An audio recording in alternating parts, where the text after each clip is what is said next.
Welcome to Review Rewind, the podcast where a couple with varying backgrounds and tastes watch beloved movies and answer the question, was it good? I'm Mike. And I'm Krista. And today we're going to be discussing The Matrix. Doo-doo-doo-doo. Wrong scene. The Matrix was released on March 31st, 1999. Almost 23 years ago. Children. It was written and directed by the Wachowski sisters. It is an action sci-fi, which, do you know what sci-fi is? Science fiction. But do you know how they define it? Like in the movies? Or in the biz, I've heard this. I've heard this. I don't know if it's 100% true. I would define it as if they're aliens or not. All right. What about, so I guess here's where the question comes up. What's the difference between sci-fi and fantasy? In fantasy, they are wizards. And sci-fi is aliens. Thank you. I'll be here all week. So is the Avengers sci-fi or fantasy? Both and. Of course, that's just my unprofessional opinion. So what I've heard, and they could be wrong, I don't know, is that sci-fi is quote-unquote defined by being in our universe just set in a different time. So it can be light years away. Okay. But it is in our universe. So with that, Star Wars is sci-fi, not fantasy. Because Star Wars is in a galaxy far, far away a long time ago. I said that wrong, and that's going to make some nerds really angry.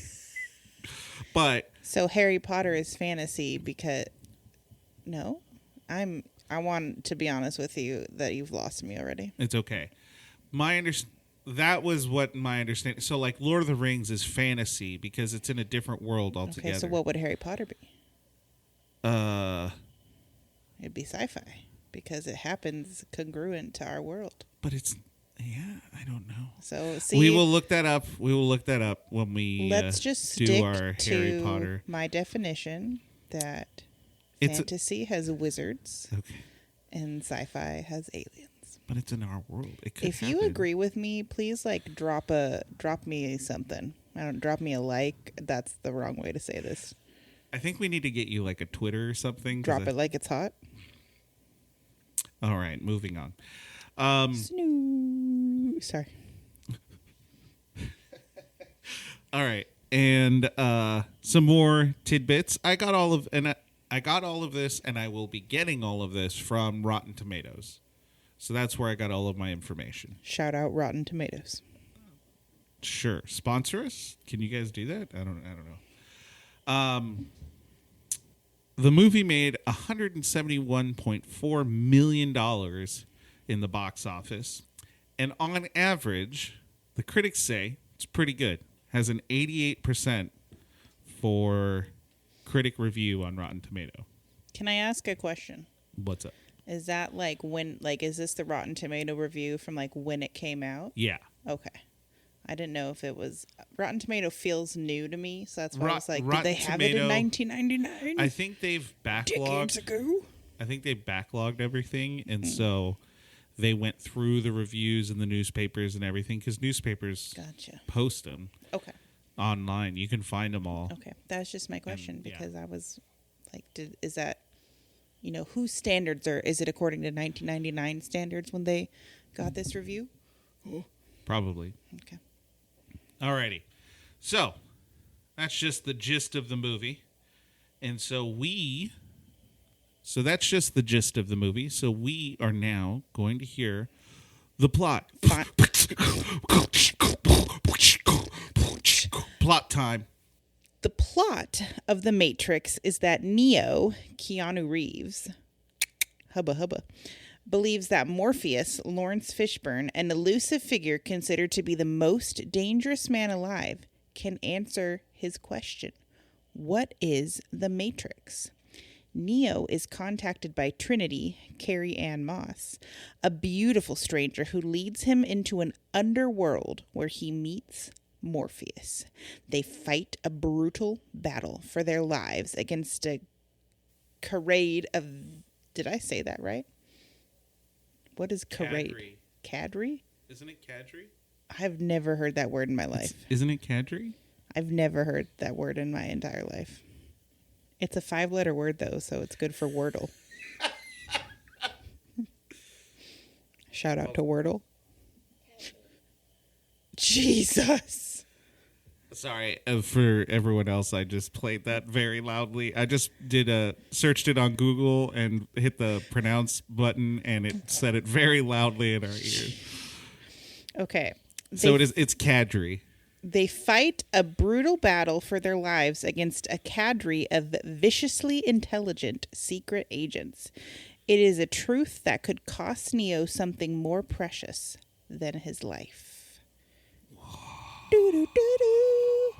A small group of people specially trained for a particular purpose or profession. I already have thoughts after reading. Like, where did you get this plot from, or did you create it? No, if I created a plot, it's gonna have way too much detail in it. So because based off this description, like I just like compared to the movie, feels no, really, but this feels like a bad plot description. That's all I'm gonna say. I think there's a couple things that could have amped it up a bit. No, okay. Anyway, I have qualms against the plot description. Okay. We will go ahead and write the people at I guess Warner Brothers. They deserve to know. First, before we start this further, spoilers. Duh. We're talking about the movie. Spoilers. Hashtag. We're not going to hold back. So, what did you think of the story, of the plot? I thought the story was intriguing, interesting. I tried to say both those words at the same time, but I thought it was good. I had seen the movie before, but just could only remember like visual. I remembered like the shiny leather and the bullet dodging and all that, but I didn't remember the story plot line behind the movie. So upon this viewing and realizing that, I was like, oh, that's a really interesting movie plot line. So I was captivated by it. That was interesting. Yeah, I like the plot. Like, yeah. I definitely like the plot. I love the concept. I think I noticed more of the metaphors that are going throughout. Or I never really noticed them too much before, but like Alice in Wonderland, Follow the White Rabbit. My one beef, though, that I noticed is I felt like right from the beginning, and maybe I missed it, but I do feel like the whole a fault in the plot was all of a sudden it was just like Neo's wondering what the Matrix is, but there was no talk about that at all previously. I feel like that's assumed. My understanding is that he is like a world-class hacker. Oh. Like he's a big computer guy, and so I guess the equivalent would be like he's a guy who's really like a hacker, that kind of thing, but he also like often is in the dark parts of the internet seeing rumors that's why and I stuff. have issues with the plot description, because they were like, believes that Morpheus can answer his question, what is the Matrix? Well, when Morpheus finds him, he's like, what?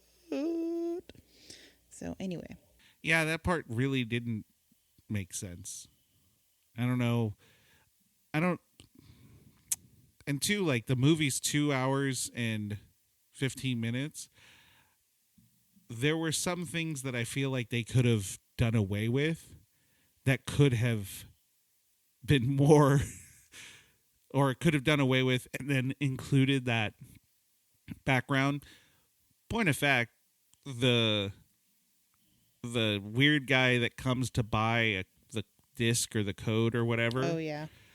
I'm like, you could, the conversation. I would have rather had more background story for Neo. And that was just really weird too. Just Now thinking about it, that whole interaction was really weird because it was like, there's this guy and he's buying a disc and he has this mysterious woman with him. He's and buying a disc. And then he's just like, "Hey man, you just really need some R&R." It was like Come party with me. yeah. Hey, you need some rest and relaxation. Why don't we go get drunk? Let's go party. Maybe do some drugs. But anyway, so I thought it was a good story. Yeah. Just needed more background on the plot. I'd agree with that. What did you think of it, Michael? I like it. A lot of the little things that I feel like I remember people talking about didn't stand out as much, or like it wasn't as impactful to the plot as maybe so like I remember, maybe not when it came out, but like at some point I remember a lot of people trying to be like, Dio is a metaphor for Jesus. And the more but the more I watch it, the more I'm like, not really. Like, I get the savior kind of thing, but I don't really see a parallel necessarily. I mean, maybe if I thought really hard about it, but just from the top of my head, I don't. Feels like a stretch. My understanding, you have a savior figure. He dies. Spoiler. He's resurrected. Spoiler. Through a kiss. And he saves people, but it's also, that's also the point. The point where Trinity is talking to him is the point where he, as in the movie where they quote it, "The spoon doesn't exist." That was the point he accepted that. Yes. So that was the point he understood the Matrix. Mm-hmm. So I guess you can make a parallel, but it feels like a stretch. The Alice in Wonderland, it was there, but it wasn't as strong, I feel like, as people make it, following the White Rabbit. I'm like, that was just that little part in the beginning. It's just a little, doo-doo-doo. The red pill and the blue pill.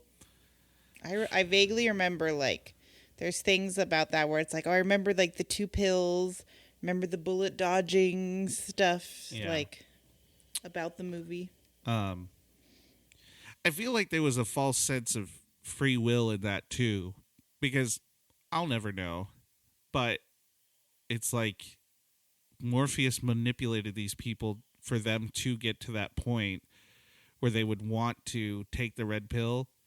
So there's no knowing if they took the blue pill, if they actually would go back and just live life as though it was nothing ever happened. Yeah, it's I know that's pulling it. What's the phrase?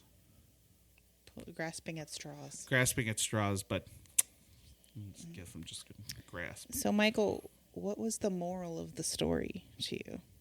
What's the moral of the Matrix? That Keanu Reeves is our Lord and Savior.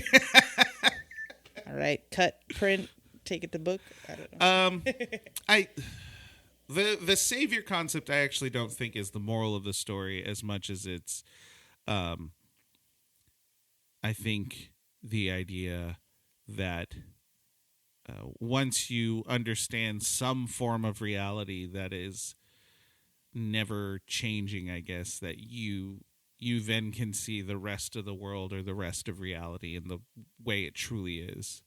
So his thing was he had to just accept that it wasn't real, and then he could see in the Matrix, he could see the Matrix as what it was. The little the number part. That's yeah. Yeah, I think. What do you think?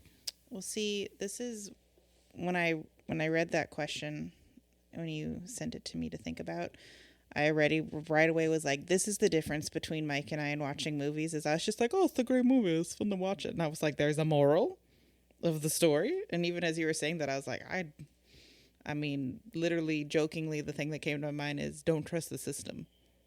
The system. But or I like, think that's or true. just being like, don't trust reality. But that's not a moral because obviously we don't live in the Matrix, or do we?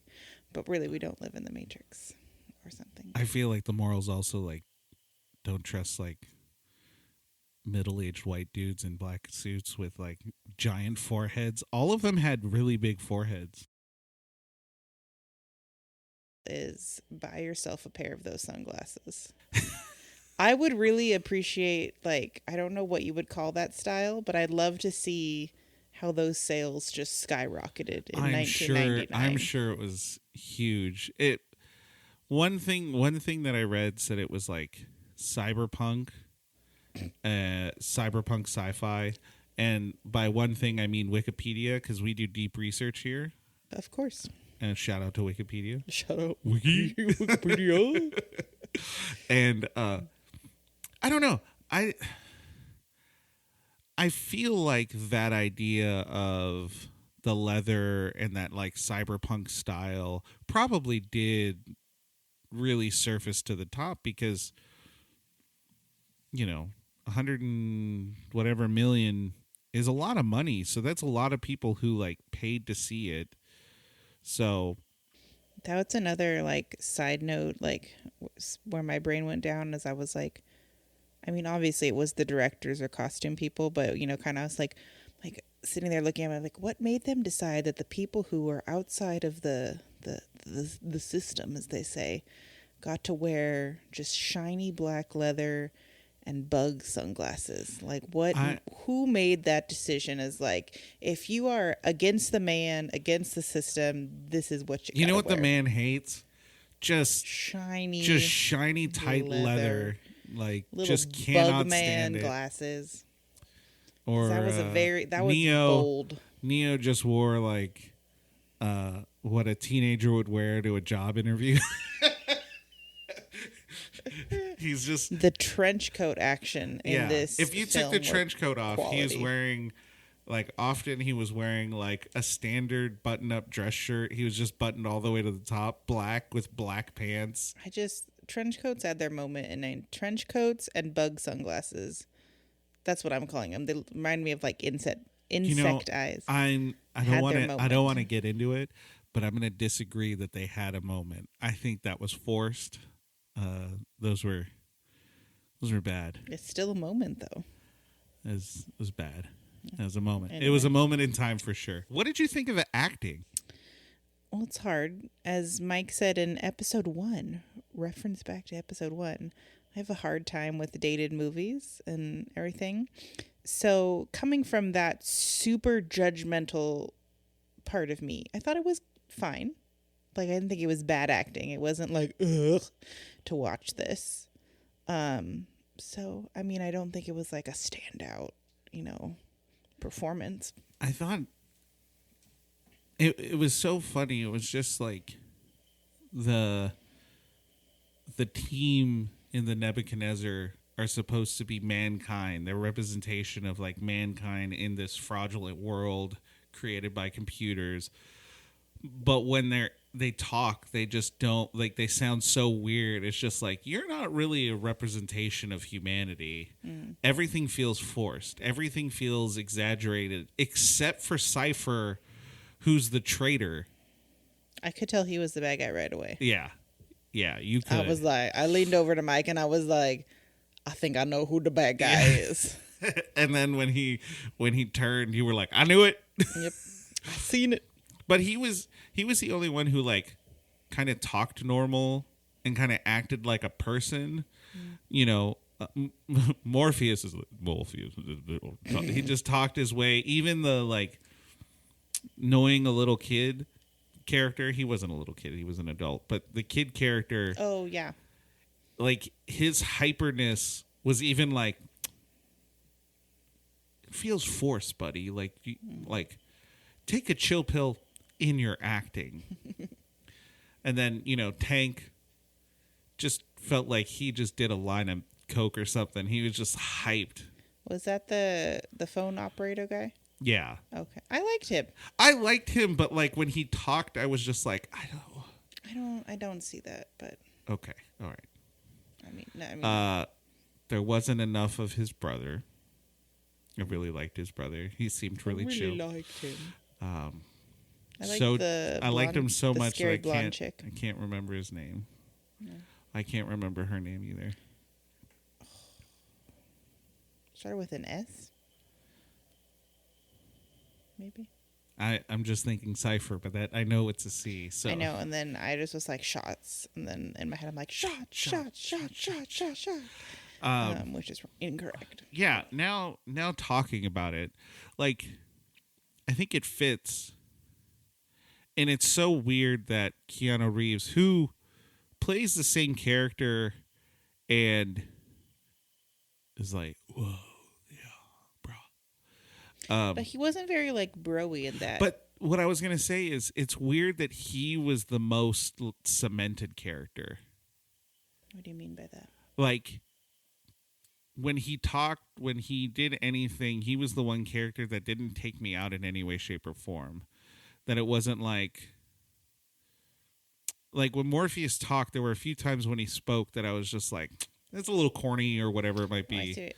Keanu just felt very monotone. Which, there was a video I once saw that talked about this theory of movies, and it's essentially just this idea of movies, certain characters, they need this person who doesn't really show like too much expression. It's like the no face. I forget the term. It's just this idea that you try to get characters who are like that, who don't have necessarily too much expression, because then the audience can see themselves in that character better, because then they can just put their own attributes to that character. And I think that's what it was. I don't know. All right, so we already know my opinion on this, but is it dated? Yes. And how, Michael, is it dated? I think, you know, I never would have thought of it too much, because I'm not a cinematographer. I've never done anything like that. But I feel like there's aspects of cinematography that were dated that I guess more so you don't really see anymore in movies, especially in all the movies that are happening right now. And one concept I think of, they did it a few times, and I think it was to make you remember a place. But the first place that they found Trinity at was a hotel, and when they were filming it, the sign for the hotel is vertical, and the camera just took its sweet time going down, looking all the way down. And then at the end of the movie, where Neo achieves digital nirvana, they did the same thing. And it was just one of those things where I was like, that kind of shot is, like, it makes sense, and it's kind of a cool shot, but you do not see that anymore. And so I think it was dated even in its cinematography. The CGI is bad. It is so bad. One other thing that, and I don't know if dated is the right term, but like I thought was interesting was I felt like the gunmanship, like they're shooting and all that. Yeah, that's not a dated thing, but I know what you're gonna like. It just doesn't look realistic, and I'm like, maybe that it's that in more recent movies there's better training on that. Yeah. I don't know, like especially the scene where they're going through the building, Trinity and Neo, and they're just like shooting all the cops and stuff, and like I don't know, like it just felt. The thing that I got from that funny. is like they're supposed to be showing how like insanely cool Neo is, and like how good Trinity is, and like they're really bad at shooting. I think that's it. That's what it was. Is because I was like, because in my head I'm like, if they were really like professionals at this, they could fire like single shots, and not like just like single shots to kill the dudes. I don't know if it would be single shots, but it wouldn't be what they did. Yeah, it wouldn't just be like he had like machine gun Uzi kind of things, and he ran through the entire thing, and I think he shot one Yeah, person. it would he would do like one per person. It felt like one gun And per then person. you mentioned it while we were watching it, but the scene where the helicopter comes in and he's using the giant machine gun, it didn't make any sense. If you have seen that movie, you know this, but he takes a machine gun and fires it into the same room that Morpheus is, and we're supposed to believe that Morpheus can walk out without a scratch. And it takes there's that, and then it takes like thousands of bullets to shoot the agents, but I don't care how fast care how fast they are. They were in a at most 10-foot room, maybe 15-foot room, and they could not have avoided most of those bullets, and yet it took the entire amount of bullets that Neo had to get them. It was literally for dramatic effect, but like it just looks silly now. Yeah, it was bad. It was bad. Yeah. Now that we've talked about some of the things we didn't like visually about the movie, is there anything in the story or any scene that you were just like, maybe not necessarily like action-wise, but story-wise, or I guess action-wise too, that you were just like, no. Like that seemed impossible? I don't know if impossible, but just like, that's not good. That's not a good way to go down that journey. I mean, I would think I would go again just to the beginning where it felt like a really too much of a cold opening. Because now that like thinking about it a little bit more, I do think they covered the part of explaining how we got to be in the Matrix. Yeah. Like I felt that was explained well. You know, they showed the little pod people and the world and that sort of stuff. So I was like, that was done really well. But like until then, like the cold open in the movie, like that part was not done well. Yeah. Like I would have loved to see like more background on Neo, like see him. I think we said it earlier, but like see him questioning, you know, some sort of him questioning the Matrix or Morpheus or something, not just yeah. That's what I disagree with. I agree with you. I disagree with the movie. It's not like a plot point, but there is a point that I was like yelling at the movie. And it's right after Neo like shoots everything, and Morpheus is coming down from the drugs that the agents gave him, and Neo is just in the helicopter just whispering to himself, "Get up, Morpheus. Get up." And I just don't understand what the logic was in that. If his whole point is he wants to help Morpheus understand, hey, you need to get up, he should be screaming that from the top of his lungs, but he's just whispering to himself. And then for the rest of the scene until he catches Morpheus, he's just whispering to himself for whatever reason. So it's like he either needs to communicate to Trinity, which he doesn't because he's whispering, or he needs to communicate to Morpheus, which he's still whispering. So like, I guess it was like a mispoint. Like I don't. It's really funny. Yeah. They should have just had him not talk, because it was like, it's like in comic books when a character has internal dialogue and they put like a little square of internal dialogue, and it's like, this is just. Why are my thoughts so loud? Right.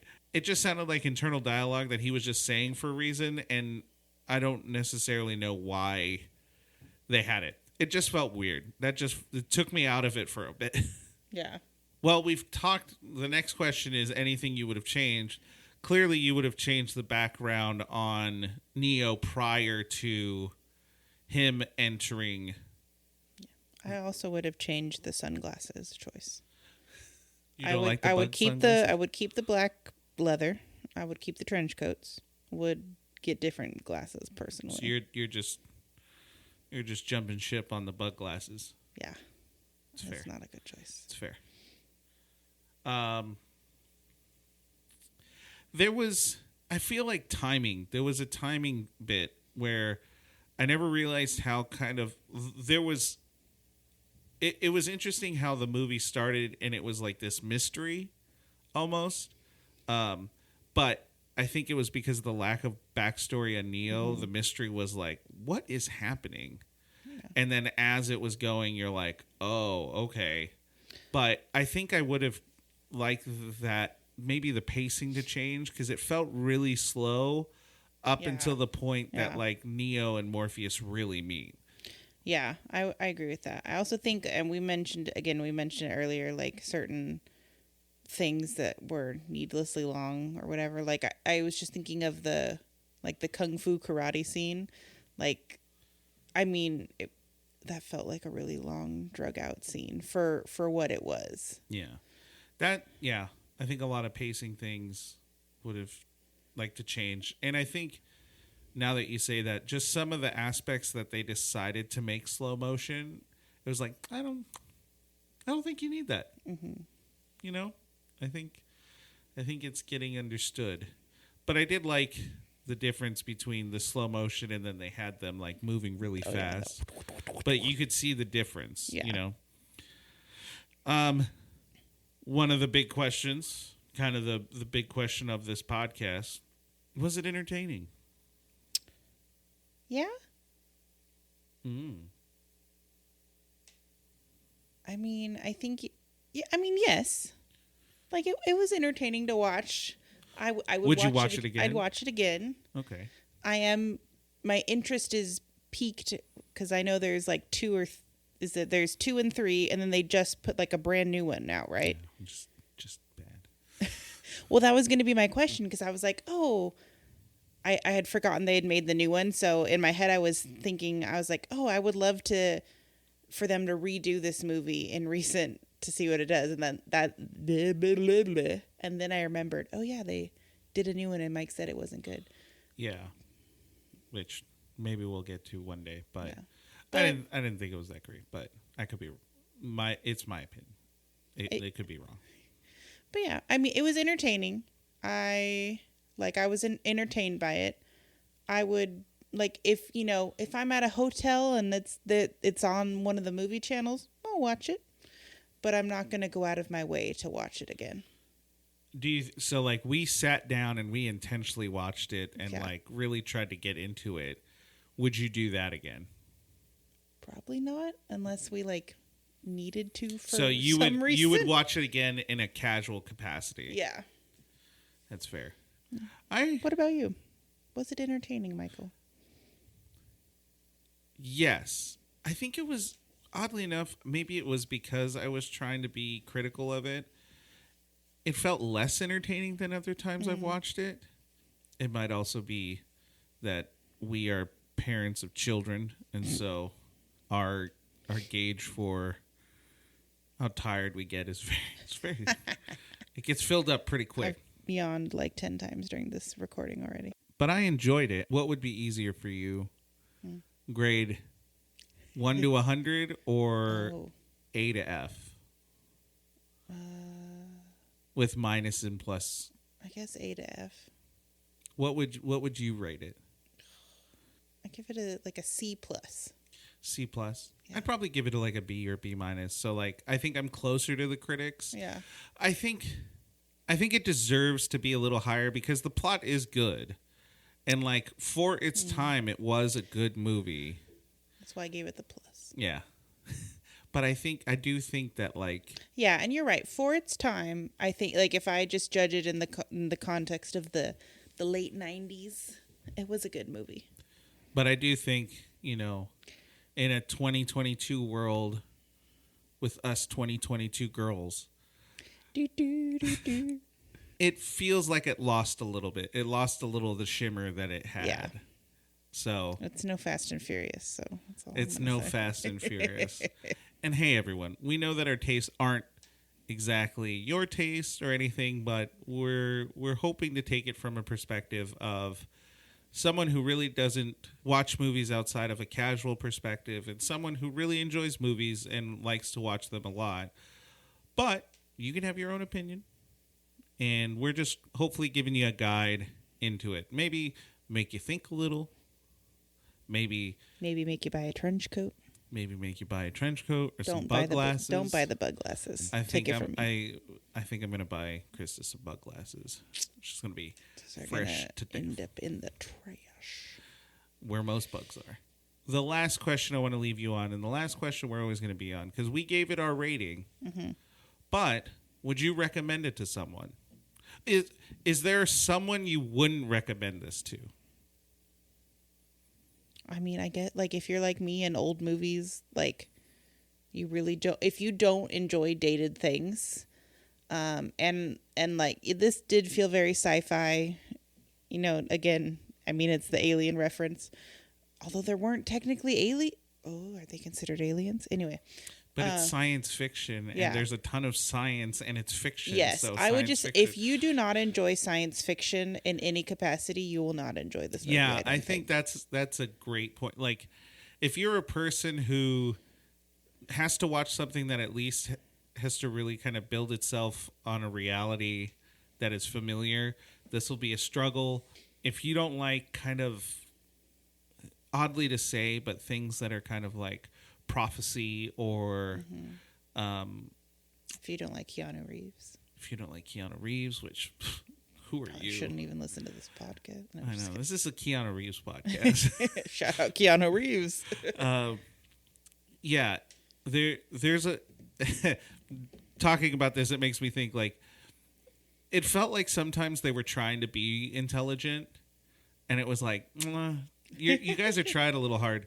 But I think if you like movies that make you think, kind of challenge your perspective, I think it did that a bit. It really had this weird utilitarian kind of perspective of like the good of the good of the many outweighs the good of the few, because there was that weird point where Morpheus is like, see these people? These are people. But because they're not out of the Matrix, they're your enemy. And it was just like this little quick thing to be like, this is why it's okay we're killing people. Which maybe if I could go back and say something I disagree with, they killed a lot of really innocent people who, you know. Killed a lot of pod people. But if you like a good think, it has some pretty good action through it all. It is a little long, but I think it's worth a watch.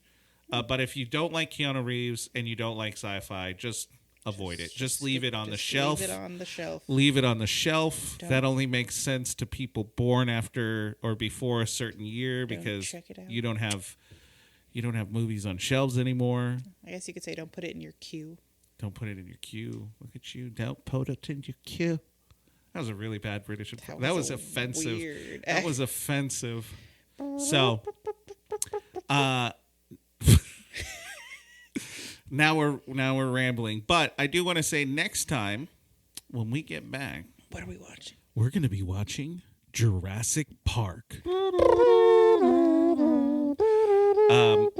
One of the things I wanted to do. Okay, a copyright, please. One of the things I wanted to do with Jurassic Park is because the new Jurassic World, the trailer came out. It's coming out this year. Dope. Krista is a fan of garbage. It's probably going to be bad. Love but dinosaurs. The original cast has been confirmed for it, and so it felt like a good idea to go back and. Let's also just go see a young, hot Jeff Goldblum. That is him. Yeah. It is true. He does have that sexy pose. He does. But you know, we're gonna watch it. And we're gonna kind of go with it. Did it age well? Yeah. I'm still under the impression that yes, it aged wonderfully.